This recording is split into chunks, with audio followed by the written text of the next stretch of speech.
Your industry, our industry, has been put through the ringer. The media hasn't helped.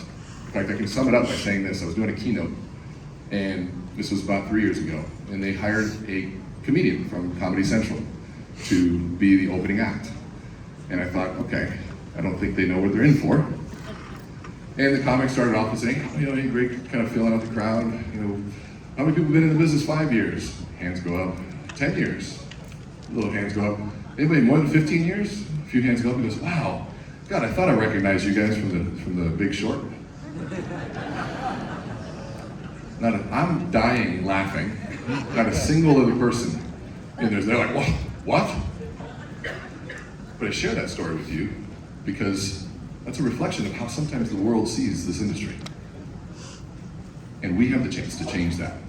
And if you're in it, I don't think you only have a chance, I think you have an obligation to. And one of the people in companies that I feel is leading that cause is Ryan Grant. Ryan is not only ridiculously successful and annoyingly handsome guy, he's produced consistently in the top 50 loan officers in the country. He's part of the fastest growing mortgage company right now, went from 0 to 3 billion in 18 months. There's literally a dream team of people that believe in a cause. Only 300 of them. It's not about rate for them. This is about creating the mortgage professional of the future. One that understands technology. One that understands where this is going and how you need to be in front and be an advisor far beyond the transaction. So wherever you work, and what I admire about Ryan is that he's here to share that because his vision goes far beyond his company. And it goes into the existence of why we're all here in this industry. And so get ready to take notes from one of the best, a dear friend, Ryan Grant.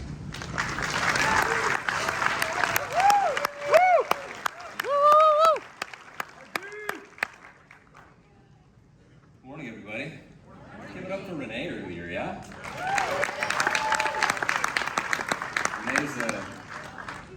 Renee's talk couldn't have segued more perfectly into what we're going to go over today. But I do need to start with a bit of a disclaimer in that what I'm going to go over the next hour is going to feel uncomfortable at first. It's going to create some stress, some negative energy. And the reason I know that is because I experienced it. And your initial response is going to be to dismiss it. Your initial response is going to be to say, no, we're good. We're doing just fine. This guy doesn't know what he's talking about. Because I lived through that. Right? I was the guy who thought we were bulletproof. And then we faced some harsh realities, both internally and externally. So to help you move past that, I'm going to ask you to do something a little different. Right? A lot of times we come to these conferences and we listen and we learn. Don't do that. For the next hour, feel your way through this. Right? Because I can listen and learn things all day long, but that doesn't mean I'm going to actually do anything about it. It's not until I feel something, not until I'm emotionally moved to actually go do the things that are going to advance my career and help the clients in the ways that we should. We're going to try and connect with our feelings a lot during this, and again, maybe uncomfortable. So the best way I know to start is to ask everyone to just close your eyes for a second. And while you have your eyes closed, ask yourself, why do you do what you do? Right? Really connect with that. Feel it. Why are you in this business? Why are you a mortgage professional? And when you're done, just open your eyes. Kind of hard to see everyone's eyes with the light here, but I'm going to assume your eyes are open. So raise your hand if your answer had anything to do with you want to help people. Awesome. Most of the room, in case you guys didn't see that. So now the feeling part. How would you feel if I told you that what you're trying to do is not what you're actually doing?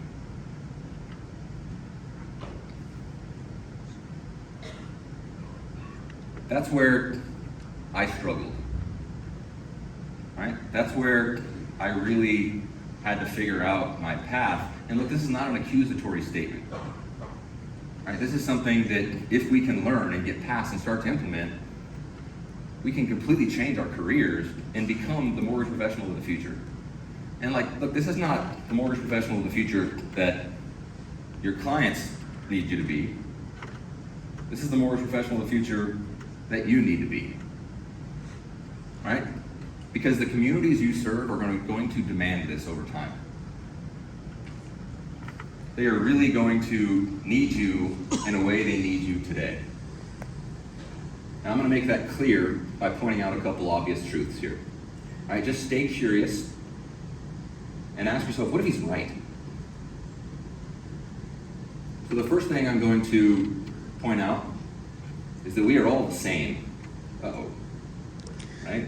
I always get a lot of negative feedback when I say that. Not me. Way better than everyone else. Obviously, right? Well, I want to test that theory. What's your name, ma'am? Layla. All right. Now I'm going to ask Layla this question, but I want everyone to answer it in their head. So Layla, I'm your client. And I say, and you've been helping me, you've pre-approved me, right? You've had amazing customer service, you've been incredible. I just go into contract on a home. And I call you and I say, Layla, we love your team, but I just found XYZ home loans, and they're a quarter point better than you. And they have 8 million 5-star reviews, right? They can close in 15 days. They have excellent customer service and communication. They've been in the business for 20 years. They have an on-time close guarantee. Please tell me why I should use you.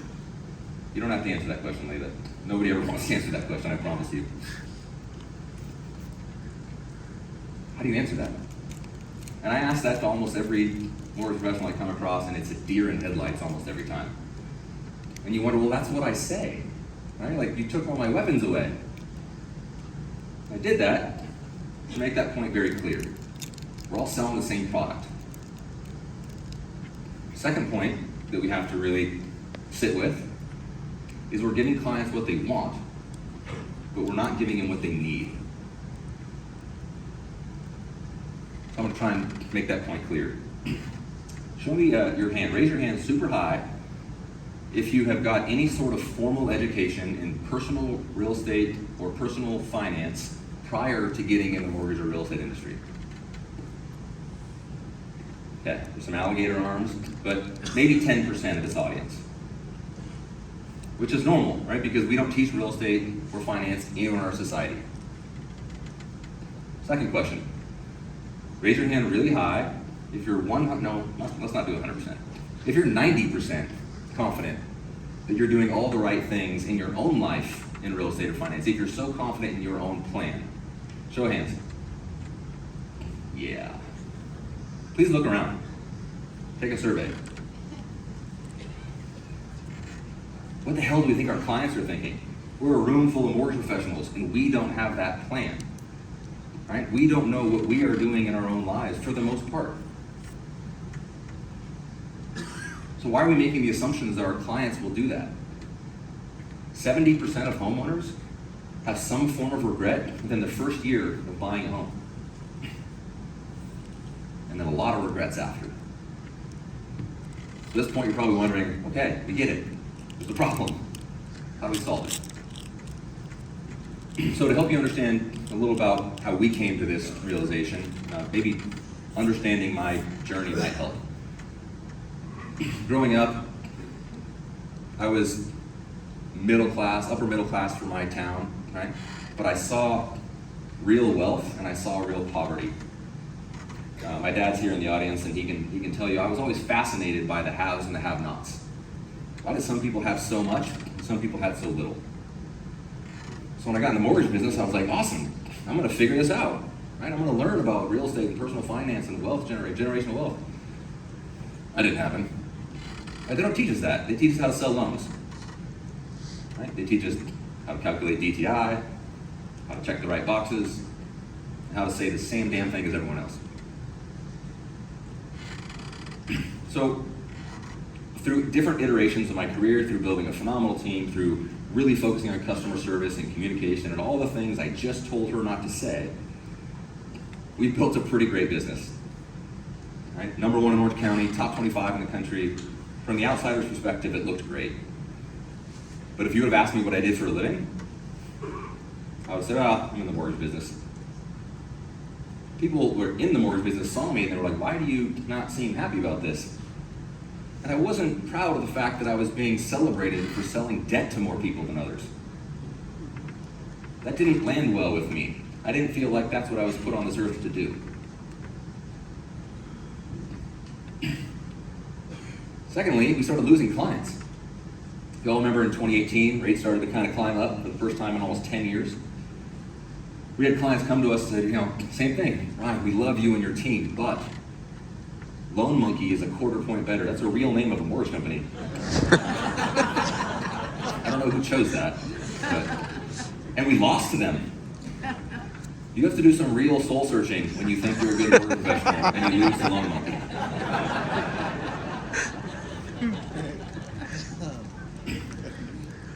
And at first I was upset. I'm like, what do you mean? Like, we had your name on a sign when you came in, you got food when you sat down. It's gotta be worth something. And our customer service. So customer service is only subjective to the extent that it's important. But when that loan closes, that client's gonna have that mortgage for the next 30 plus years. And if they're paying more for your product than somebody else's, you better be selling a pretty damn different product. And the thing that really put it over the edge is that in 2018, some of you have heard this, I had a client, her name was Stephanie. We helped her and her family buy a home the year prior. She calls, she says, Ryan, we have to sell our house. I need you to see if we can help qualify for something else. Why? The market's going straight up. What happened? She says, well, my husband got in a car accident and he passed away, and we can't afford the home. So, collecting myself, I said, I'm so sorry, but Stephanie, life insurance is going to step in and it'll probably pay off the mortgage. It'll likely help with other things as well. What do you think she said? Yeah, no life insurance, Ryan. And team, you could not tell me that was not my fault. I own a home. I'm a father. I'm a husband. I know how impactful it is to work so hard to buy a home that's growing your generational wealth that you should frickin' protect it. But she didn't. And people kept saying this, Ryan, this is not your fault. You're a loan officer. You don't sell life insurance? Okay. But am I just going to assume that every time that I help someone become a homeowner, that they're going to magically become a really successful, well-rounded, holistically, financially positive homeowner? Because if I'm making that assumption, you all just proved me wrong. So at that point, I knew that we had to make a change. I wasn't going to be in this industry anymore if I was just leaving a trail of debt in my path. Just so happened around that time, I started to get like a stomach illness, likely stress related. So I go to a doctor. Anybody been to a regular doctor lately? How fun is that? You go sit in the waiting room forever, nurse sees you for 10 minutes, doctor comes in, slings a couple of pills at you, moves you on your way. Does the doctor follow up? Never. If you don't get better, you just gotta come back. And that happened 2, 3 times. And finally someone put me onto a concierge doctor. Raise your hands if you know what a concierge doctor is. So a concierge doctor is somebody who practices proactive medicine. They do blood panels every 6 months, they do physicals, they are proactive with their management of your health so you don't get sick. And up front you kind of think, well, that may be too expensive. It's way less expensive than going to the ER 3 times in 2 years. And right when I realized this, it hit me. This is how we can change the mortgage industry. We can completely redefine what it means to be a mortgage professional. And our clients will expect something drastically different from us moving forward. This is what we need in this market today. Raise your hand if you think this is a more difficult or challenging market than 12 months ago. Some of you didn't even raise your hand. You're like, it's obvious, dude. I'm not even going to waste my hand strength. We get it. So One of my favorite quotes is from Darwin.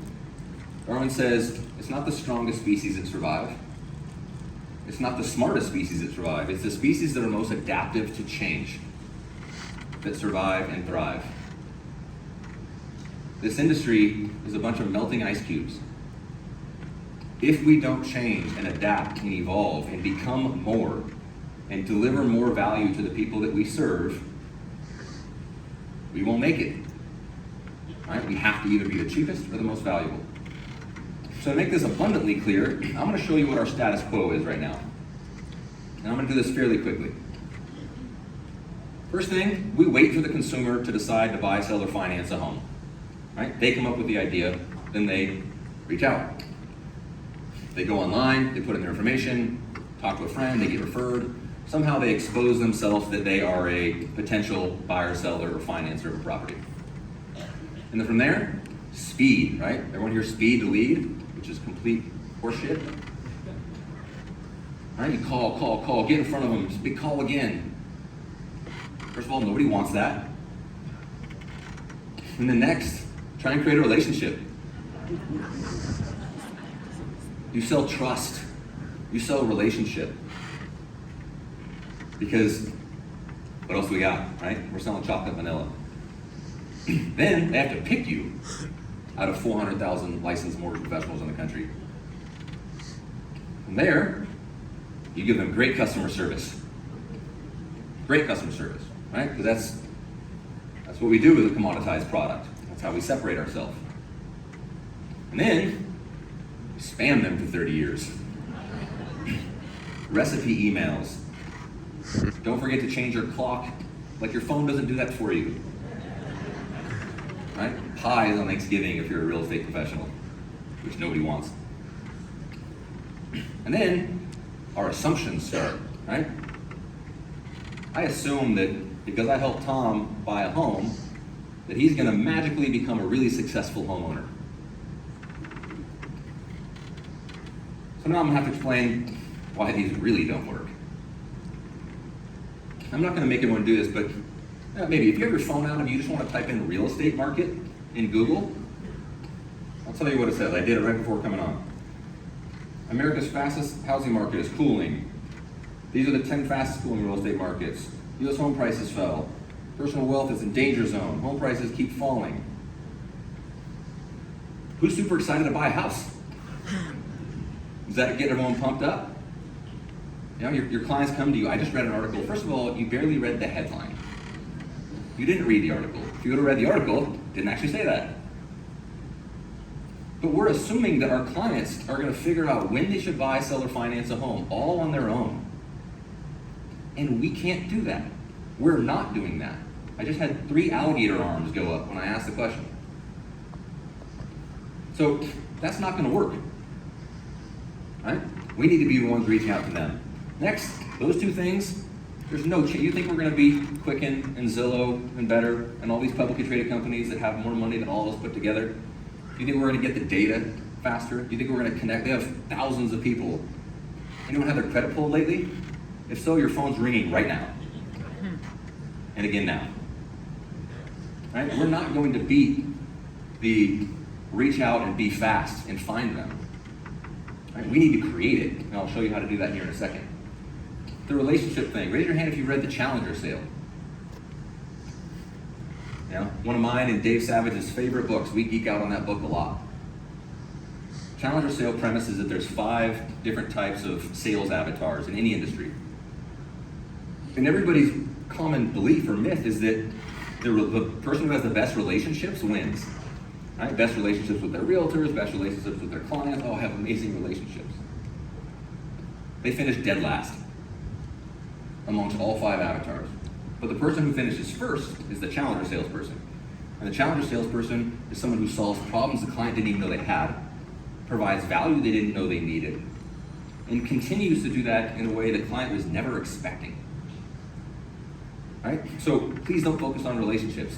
They're important, but they're not what's going to change your business, and that's not necessarily what your clients need. They don't need to be best friends with their loan officer. Next is they have to pick you. You're experiencing that right now. Right? Margin compression. lower rates, this, that. Like, it is a challenge to earn a client's business in this market, and for good reason. Customer service, only subjective. And this is coming from someone who I had one of the best customer service platforms on the planet. Our client experience was second to none. And we still lost clients because people didn't care about 30 days. They needed 30 years. Follow up, people don't care about you. They care about them. If you're sending them things about you to stay top of mind, that goes immediately into the trash. But if you send them stuff about them that's specific to their livelihood, that they can actually utilize and engage with, that works. And then lastly, we need to start assuming that our clients have no clue what to do once they buy a home. And they have no idea how to navigate the inevitable changes and evolutions that they're gonna have in their life. Because they're not. And this is where the game changes, right? You solve that, you solve a lot of other things. So this analogy that I think lands really well will help you understand the challenge we face. And I promise you this is not going to be easy. We're not going to change this industry overnight. So for thousands of years, horses were the mode of transportation, right? And in 1907, Henry Ford created the Model T, and he said, if you would have asked any of my clients what they wanted, they would have just said faster horses. But why did they say that? Anybody? They didn't know cars existed. You're not going to ask for a car if you don't know it exists. Right? So what's the parallel here? If you type in how to find the best mortgage lender, you get 30 pages of rate, cost, rate, cost, rate, cost, rate, cost. You get 30 pages of get a better, faster horse. But what you don't get is, hey, a car exists, and we can be the modern equivalent of cars for the mortgage industry. Our clients will come to expect who we are and what we do, and it's going to take time. Right? From 1907 to 1925, there were still more horses on the road than cars.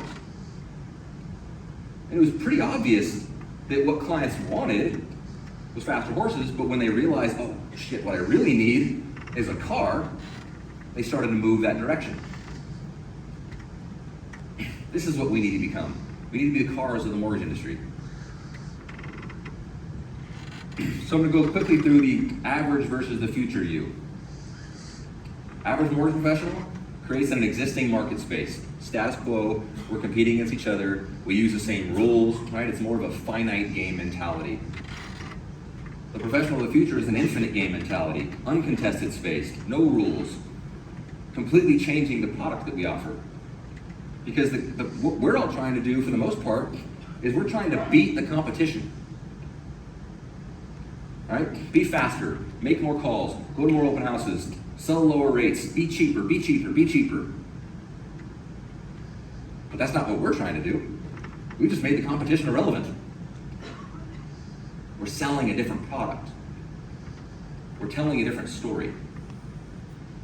We're helping people realize that what you want is a low rate, but what you need is 30 plus years of advice and guidance and strategy and planning. And I'll show you how to do that here in a second. And lastly, we're all trying to compete on an existing share of demand. And guys, demand is incredibly low.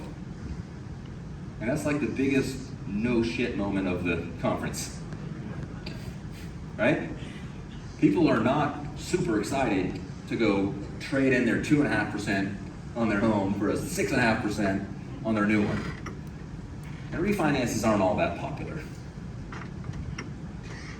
Right? But what we're doing is we're creating a new demand. Because we're telling someone, I'm saying, Krista, this is what we do. Let me ask you some questions, let me solve some of your problems. And along the way, it might make sense for you to buy, sell, or finance a home, but if not, I'm gonna solve every other real estate or financial problem in your life in the meantime, and then we'll just plan for that down the road. Right? We've created an entirely new model of client that we now have the opportunity to adopt and attract, and we can adopt thousands of clients. Right? And they're not gonna be transactions immediately, they will over time, and I'll show you how.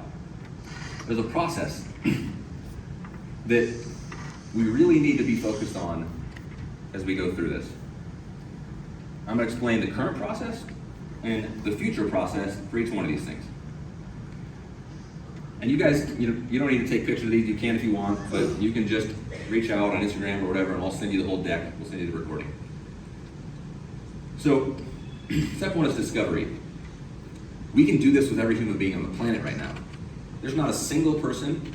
Raise your hand if you own a home. Awesome. Practice what we preach around here. So now, don't lie. Raise your hand back up if you thought, at least for like 30 seconds, should I sell my house? Yeah, those hands should be higher. We've all at least thought about it, right? Or entertained it. Because we all have the same concerns around the housing market potentially as well. Which means we can do this with people who do not want to buy, sell, or finance a home today. So the standard process is, again, wait for someone to decide to buy or refinance a home, wait for them to engage with us somehow or get referred to us, right? Buy leads in some capacity. And then just, hey, fill out this mortgage application online. I'm gonna get it, send me some documents, I'm gonna do some math. Here's your pre-approval letter. Let us know when you find a home. Great, you're in contract, awesome. Sign 70 pages of documents, let's move on. This process has to change drastically. What we teach is we have to be asking so many more questions that are just on the mortgage application. Because the mortgage application only tells us if they qualify for a mortgage or not. We ask questions about retirement planning, we ask questions about generational wealth planning of parents and children, tax strategies, short-term and long-term plans with the home. And as soon as we start to do this, the client realizes this person cares more about my future than the transaction. And that becomes very apparent. And again, I can do it like literally, we can set a line up outside and I can do discovery with every person in this room. And I promise I'm going to help some of you with the mortgage transaction. And for the rest of you, we're just going to create a plan and a strategy and a timeline to do that over time. Step 2 is strategy. If you're working with your clients and they do not get a very sound strategy session, they are going to, as Renee said, fill in the narrative gap. They're concerned, they're frustrated, they don't know what's going on, right? Then they go into contract and they're really frustrated and they're really scared because they paid more for that home. The interest rate's way higher, the payment's higher. But we don't have the right strategy, right? What we need to be doing is we spend 30 minutes to an hour with every single client doing a full total cost analysis, going through every aspect of the process, explaining if this is a good idea, a bad idea, helping them strategize through this. And again, I can do a strategy session with every single person here. And that's what we need to be thinking, right? We need to be wanting to do that. Right? If we're still wanting to only talk to people who want to buy or refinance a home, it's a miss. Next is execution. And most people think execution is just closing the loan on time, right? Having good customer service through the process. And those things are important. But if you're not elevating the emotional points of the transaction, and if you're not transforming the consumer experience, that client will be indifferent, right? If we're average during the process, that client will be indifferent to working with us for the next 30 years. If we're below average, they'll be uninterested in working with us for the next 30 years.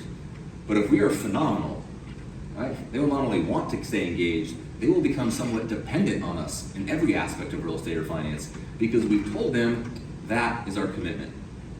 Step 4 is the most important part of this whole damn thing. You know, Barry said it yesterday, people don't want our product. They don't want our debt. They want us money. Right? They want the byproduct of what we sell that delivers, right? They want the equity, they want growth. They want to become wealthy. And Danny says this all the time. Wealthy people are not wealthy because they have money. They're wealthy because they have information. Does anybody know what a family office is? Raise your hand if you know what a family office is. A couple people? So the billionaires of the world, right? If I have billions of dollars, I'm going to hire you as my attorney, you as my financial professional, you as my wealth manager, you as my doctor, you as my on and on and on. Right? They create a team of people around them. Their whole job is just to make sure that person stays wealthy and grows their wealth. All that human being has to do is not die, and they'll make more money. Right? Because they have a team of people around them that are proactively helping them. We can be that for our clients. We should be that for our clients. Now, I've seen multiple stats on this, but it's north of 80% of the people in our country are never going to connect with a financial advisor. Their personal financial plan is stick your head in the ground and hope it gets better. But guess what? It is in our DNA to want to buy property, to want to own land. So at some point, every person in this country, for the most part, is going to raise their hand and be like, hey, you think I can buy a house? Which means that we, as an industry, have the greatest opportunity to impact the largest number of families' financial livelihood, period. But for some strange reason, we don't take that. We've ignored it. Right? We stop at the point of, yes, you qualified. Good, go. Once we commit to step number 4, we aren't the same person anymore. We're not the same product. And that's what people need. So, the first step in this, and again, could happen to anybody, but if you're going to take something away from this, take this. This is what happens typically when a transaction closes, right? Let's say Mark closes. Mark, congratulations, man. Super excited for you and your family. Thank you so much. Hopefully you can give us a referral, give us a testimonial as well. We're going to follow up with you if rates drop, but you'll probably call us first. But congratulations, man. See you out there. Good luck. You're going to get a recipe email in about 2 weeks. And then that's it. Right? And then we move on. What I would implore you all to do is implement a 20-minute post-closing call with your client. And the way you set this up is either you or someone on your team say, Mark, congratulations on closing. When's the best time for us to do a post-closing call? It's going to take about 20 minutes, and I'm going to explain the next 20 to 30 years of our relationship. I'm going to explain how we're going to engage with you. I'm going to explain what you're going to get. I'm going to explain how you should be using it and how impactful it will be. Because Mark, if you thought we were helpful for the last 30 days, you were going to be blown away with how helpful we're going to be for you and your family for the next 30 years. And you can literally just, this thing works here. You can just text Mastermind to that number, and we'll send you the script. There's recordings to it. There's game film of us doing it live with clients. And this is the most fulfilling call you can possibly have. It really is. And I've been fortunate to teach a lot of people this call, and the feedback I get is like, oh my God, not only did the client get a chance to say how great it was, and then you get some constructive criticism as well at times, but when they know that they have somebody on their team and by their side, and they don't have to go through this entire home ownership journey by themselves, that's it. That's all we need. Now you might be thinking, that sounds awesome, but it also sounds overwhelming. Right? I'm having a hard enough time just keeping up with what I got. How do I become this amazing person for all my clients for 30 years? And the answer is people, technology, and systems. First, it has to come from you, though. Back to the feeling part. You actually have to want to do this. You have to believe what we believe for this to actually make sense. Because if not, you're just going to sell debt and have a trail of whatever it is behind you. Some people will do well, some people won't. Not going to work. Not going to work for very long. So, some of the technology that we're utilizing We have a financial fitness app for all of our clients. Right? We talk about it on our first phone call. We have them download it.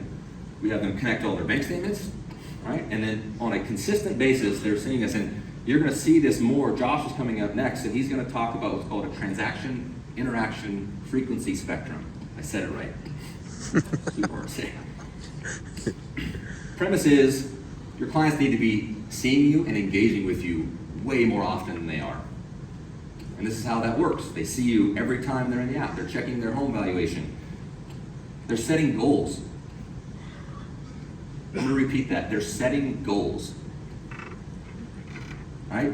Setting goals to pay off a car, buy a car, improve their credit, buy a home, buy an investment property. And every time they set one of those goals, we get notified. They have a consistent mortgage approval in their pocket at all times because they've connected their bank statements, they've connected their work payment information, their credit is connected. So at any point, they could literally pull up the app, click push, move it over to us, and their loan approval's done. No documents, right? It's a real-time, full loan approval. And that gives them confidence, right? That gives them the consistency to know, okay, my loan approval's always there. 10 years later, it's there. They're constantly checking their credit. I did a video the other day, and some of you may have seen it. There was this girl who was crying. It's a TikTok video.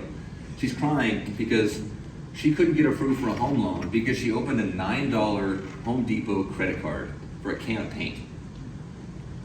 Talk about financial literacy. And she's crying. She's like, I didn't know. I didn't even know the bill came. I didn't know it affected my credit that way. So I literally took the first part of her video, and then I took that second part and said, this would have never happened to our clients. Because our clients would get notified every day, real time, what's happening with their credit, any new inquiries, any new anythings. Got thousands and thousands of views. They're setting their budgeting goals. Budget is a 4-letter word to our society. Right? But this does it for you. It categorizes every expense. It helps you really understand how you're doing in your day-to-day. Because our goal is, again, it's not just, you raised your hand and said you want to help people. People need help when with their financial planning and livelihood. This is how we do it. Every single client gets a home concierge. Remember when I said 70% of clients have regret after buying a home? The number one regret is home maintenance, home repair, home upkeep. They underestimated it. They didn't know how much it would cost. $8,500 on average in the first year. And we're just like, hey, man, I hope you figure that out. Anybody read a book about how to be a homeowner? Most people don't even know they have air filters in their house. So, on a consistent basis, through their phone, through the app, they're getting notifications on maintenance reminders, home improvement information. It stores every document that they have, all their receipts, all their invoices. It's like a Carfax for the home. Appliance recall, service providers. On a monthly basis, some of you may recognize this. This is HomeBot. It's built in. We're helping people not just know what their home is worth, which any website can tell them, but we're helping them understand their net worth through real estate, and not just what it is, but more importantly, what they can or should be doing with it. What an amazing opportunity this is right now. Because people have a lot of home equity. They also have a lot of fear and uncertainty. This helps. It has an 86% open rate, for God's sakes. If it tells you how important it is to our clients. Now, the people part of this is important as well. So, if you guys ever heard the term annual mortgage review? Show hands, yeah. Please don't say that anymore. Nobody wants their mortgage reviewed. Like, I got a 2, that says 6. Review done. What they want, check that, what they need is an annual financial review, right? They need someone to help them navigate every part of their financial life, not just the mortgage. And we have the ability to do that. Now, my struggle was that I had it on the calendar every day, right? Past client calls. I was like, yeah, time blocking, here we go. And it would show up as my time, and I'd be like, man, my desk really needs to be cleaned, or something else needs to happen. Because it just wasn't, it's super hard to be forward-looking and backward-looking at the same time. And I would argue that you shouldn't actually do that. Now, I'm not saying don't call your past clients. I'm saying delegate that to someone who specifically focuses on that and train them on that and have that person not be a salesperson. Because when we call our past clients, if they get like an ounce of us trying to sell something, well, then they're not going to answer the phone the next time. But if everything we're doing is specifically built around just helping them, right? Asking really good questions. Hey, how's your liquidity? How's your emergency fund? How's your cash flow doing right now? What are your concerns? What's our future real estate planning look like? And our system tells us all this. All right, so we can see Mr. Johnson here he's got a home ownership goal. He's 25% of his way there. We know where his credit band is. We know if his information is connected. We know if he's mortgage ready. So when our team is doing these annual reviews, we have all the data. We know what they want to do. We know what they're not doing. We know where they need help. We have the notes in our system. We've connected them with our CPAs and our financial planners and our estate planning attorneys. And it tells us they've connected with those people. Okay, great. All right, we know this person has a good baseline factor of success. But it takes a really talented team of people to do this. Right? Just find, you guys, if there's 4 of you at the same company, hire one person between the 4 of you to focus on that aspect of your business. And we are happy to help. We can help train them. This is something, Renee said it on the way up. This is not nobody in this room is our competition. We're not competing against any of us. We're competing against click button, get mortgage, stay stupid. They just left that last part off. This is incredibly important. Now, there's some benefits of this. First benefit is it's super inspiring. People have lost that. I'm not even sure if I had it, to be honest. My inspiration, transparently, was to be successful and make money. And that's why I said Renee's talk earlier couldn't have been more timely. Because we reached the top of that mountain, right? We bought the this, we got the that. And I was like, oh, okay, well, that's not it. And then having those 3 things happen sequentially in 2018 made me realize I wasn't inspired at all about just having the same boring ass conversation, credit income and assets, okay, you qualify, you don't, get into the home, great. I needed something more to make me want to do what I was doing. And you will find an incredible amount of inspiration in this business model.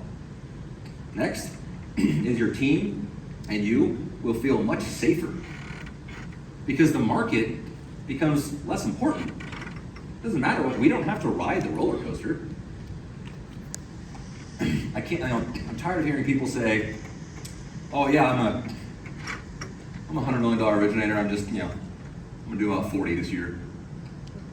Sorry, you're a $40 million originator who the market made a $100 million originator. Right? But your team, your employees, your family, if they have to ride that roller coaster, they don't feel safe. But when you're selling a different product, to Renee's point, our company is growing incredibly because people are wanting to do this, and that keeps all of our employees safe. It also gives them something to be incredibly fulfilled about. Tony Robbins said this really well. He says, success without fulfillment is the ultimate failure.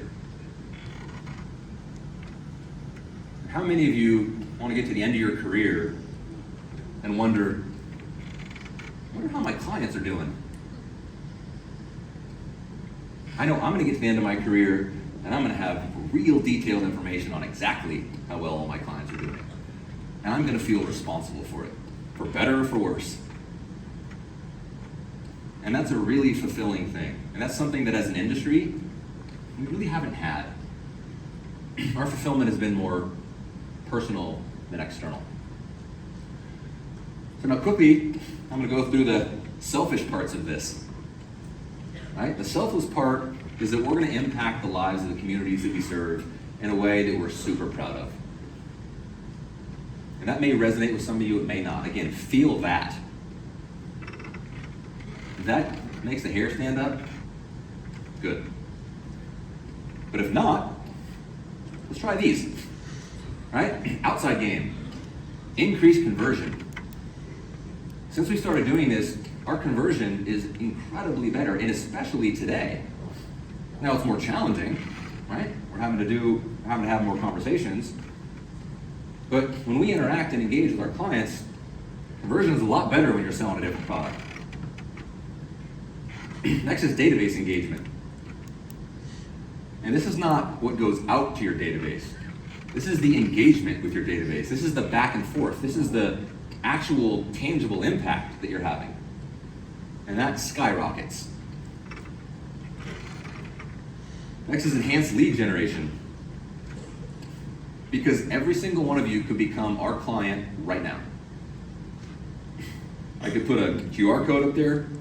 I could put a link up there. I could put anything. You guys could scan it. You could type in name, email, phone number, and home address.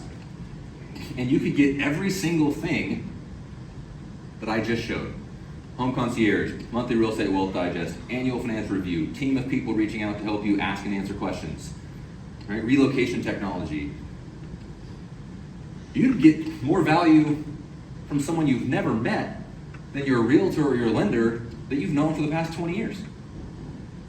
And I can do that for anybody. So when we think about lead generation, that's why I said speed to lead is bullshit. You create the lead, right?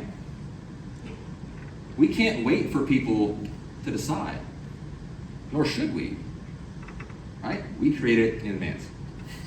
Next is more consistent and meaningful real estate partnerships.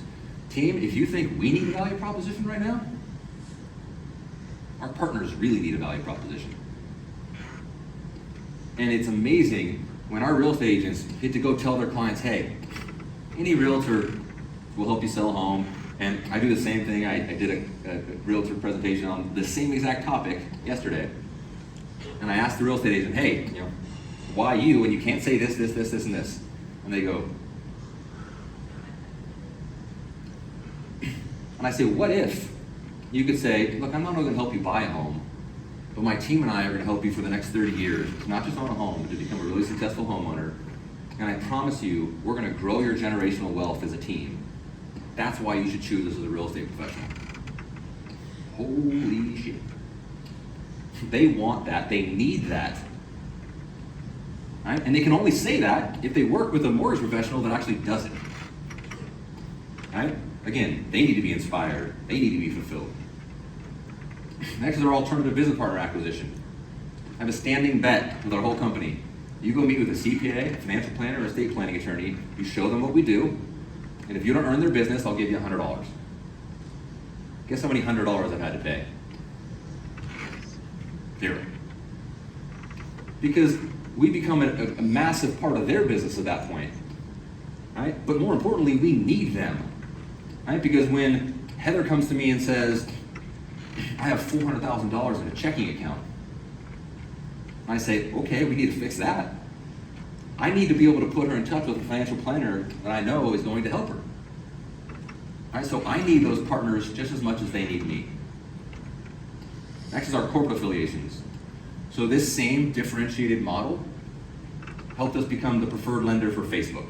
All 40,000 of their employees. Because I had a client, she closed the transaction, we did a post-closing call, and she goes, oh my goodness, I've done plenty of mortgages, but no one's ever offered any of this. Like, this is incredible. And I said, first of all, thank you. And this is a bit of a long shot, but we would love to help all of your coworkers and everybody at Facebook as well, if you happen to know, someone at HR. And I'm just literally throwing a Hail Mary here. And she goes, I know the right person for you to talk to. And I got super nervous. So we set up this call, and I'm on the call with Facebook's HR. Never been more nervous in my life. And he gets on and he says, well, Ryan, we already bank with First Foundation. They do all our mortgages. Like, what do you guys offer? And if I wouldn't have had this, I would have been sunk. But I said, I think his name was Brent. I said, Brent, your employees don't want mortgages. Your employees don't need mortgages. Your employees need to have financial literacy in every aspect of real estate and finance. So let me just show you what we really do. Mortgages happens to be a byproduct of it. And within 25 minutes, he said, let me just stop you. If you're gonna do this for all of our employees and it doesn't cost us anything and it doesn't cost them anything, we're in. 2 weeks later, we were on Facebook's campus, right? We had a pop-up shop. We signed up 187 Facebook employees into our platform in 4 hours. And they had no idea what we were doing there. They walk out, what do you guys do? Are you a mortgage company? Kind of. Well, let me tell you what we do. 187 new clients. And you know, now we do that with, we have professional soccer teams, we have metropolitan, groups, we have government groups that we're the preferred lender for because they need a product that they didn't know they needed. Next is our direct-to-consumer capability. If you're doing any sort of direct-to-consumer without a differentiated value proposition, please stop. It's not going to work. You're going to run out of money. If you can't offer every person you talk to something, if you don't have any way to adopt that person, like, if Amber Lee is a lead of mine, and she, calls in and says, hey, I want to buy a home, I'm really interested, but, I really can't, and here's why. Okay, well, sorry, I'm going to put you on our drip campaign. I need to be able to show her all the ways I can help her, right? And then develop a plan, strategy, and timeline, and let our people, our system, and our process go do that. We can penetrate new markets. I'm in a challenging market. I'm in Orange County. There's 6 lenders in our building, and every building has that. Probably not so much anymore. But I needed to be able to get into other markets, right? We've been able to offer this product to realtors and people all across the country now, right? Which means we don't have to just fish in our pond. And then lastly is succession planning and systematized business model. The average age of a mortgage professional, I believe, is north of 56. Most people, when they get towards the end of their career, they just let it go. And everything they've worked for goes into the ether. Right? But with this model, you can succession plan it, and you can make money for the next 10, 15, 20 years off of what you spent a lot of blood, sweat, and tears building. Right? Because it's a very engaged database. It's very engaged business partners.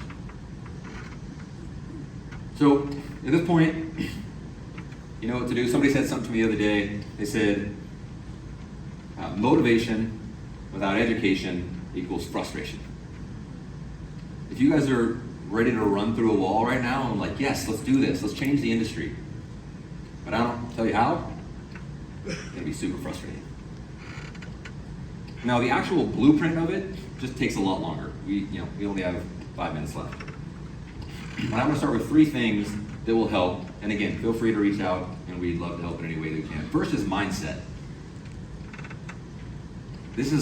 I said this yesterday morning, this is an incredibly opportunistic market. Renee talked about it earlier. Everybody had talked about it. We need to see this market for what it is.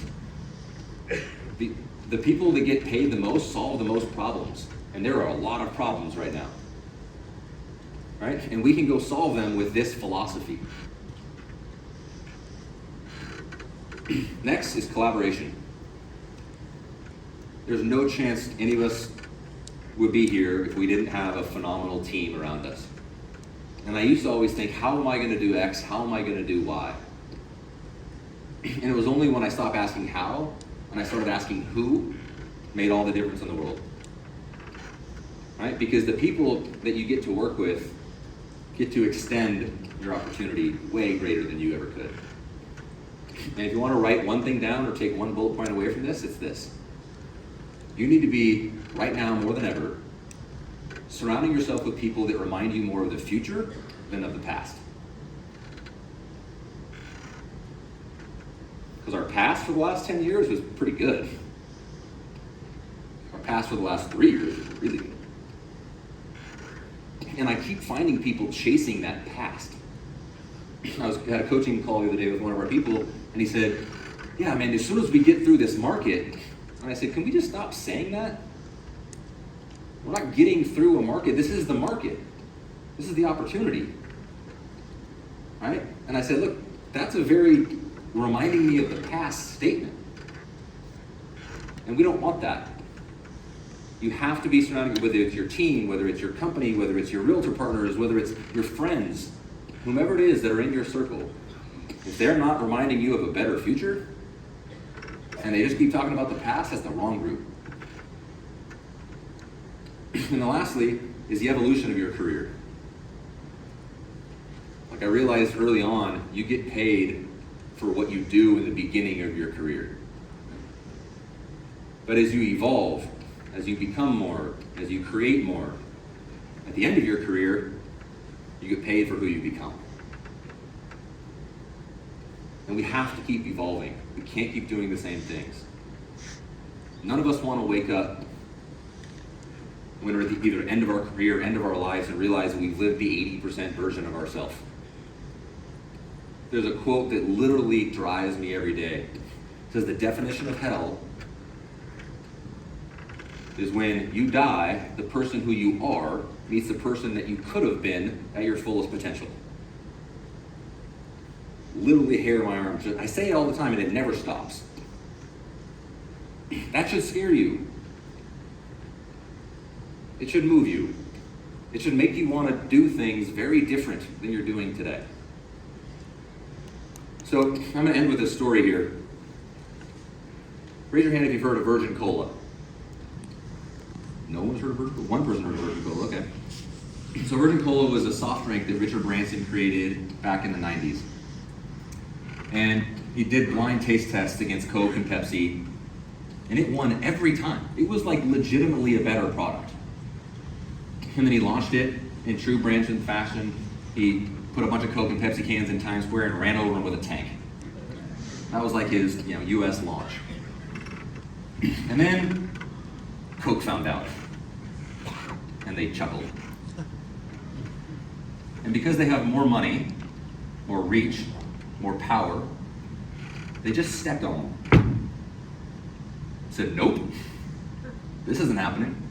They bought all the store shelves. They bought all the distribution. They just bought the market. A better product went away because of money. Now, the reason I'm sharing this story with you is because we could face that same future. Now, what would happen, right? If I go into a store and I say, Brian's the store manager. I walk in, I'm looking for my Virgin Cola, and I go, hey, Brian, where's the Virgin Cola? Like, if you don't have it, I'm going to have to go to another supermarket and I'll do my shopping there. Brian would have bought the Virgin Cola back, right? But that's not what I did. I walked in, I looked up, and I go, no Virgin Cola? Nah, Coke's close enough. Grabbed the Coke and I left. So who's Coke in our story? Quicken Rocket. Quicken, Zillow, Better, any 800-pound gorilla, fill in the blank. They can literally buy the market. But they can't buy it if the consumer shows up and says, nope, I don't want that. Where's the mortgage professional that helps me in all the areas that I know I need help, that we just established as a group here that we need help? So I'm going to challenge you all. When you leave here, please do everything you can to be so good, to be so valuable, to be so impactful to your client's future that your clients demand who you are and they demand what you do. Thank you guys. Appreciate you having me here today.